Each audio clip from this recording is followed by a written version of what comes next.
In 2003, I was at the Classic Car Fair Technoklassiker in Essen, Germany, and there I noticed a restoration object that was offered for sale by the Oldtimer Museum in Deventer, Netherlands. Even though this vehicle was a bit difficult to photograph, I naturally took it in. 8 years later, I would see the car again at the Concorso d'Eleganza Villa d'Este.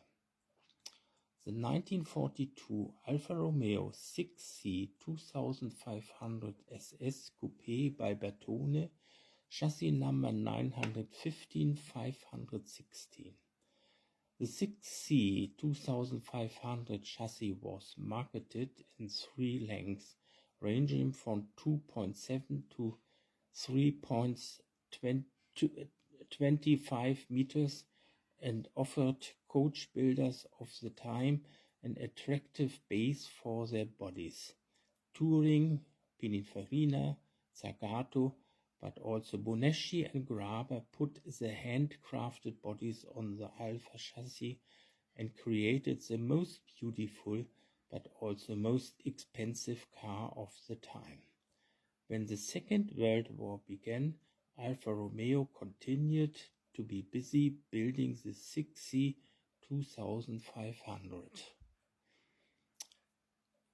After the brand resumes production after the war in 1946, the 6C 2500 is the first model to continue production. Several models are produced in the half-destroyed Portello factory, the Turismo, Sport, Super Sport variants. The chassis was one of the best in the world at the time, and despite its age was even rated better by the press and technicians than the chassis of the then new Ferrari.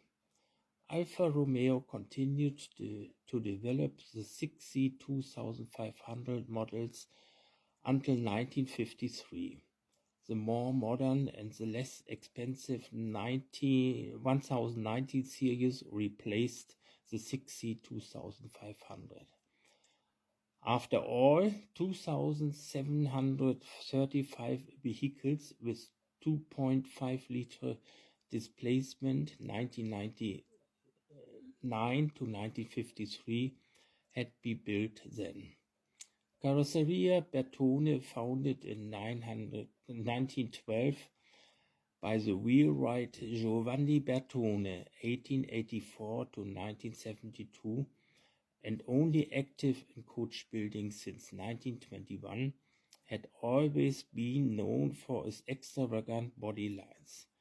Giovanni Bertone's son Giuseppe Bertone, nicknamed Nuccio, 1914 to 1997, joined the family business in 1934. And 3 days later, the company won the Turin styling competition with the streamlined body for a Fiat 1500.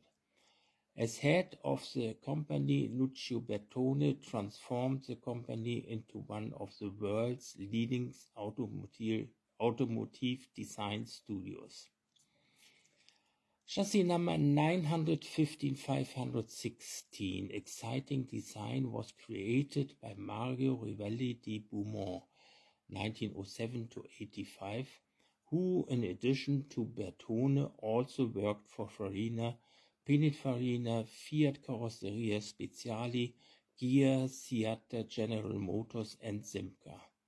After 1967, he worked as an instructor and consultant for the School of Art and Design in Turin and the Art Center for Design in Pasadena. He succeeded in creating a masterpiece.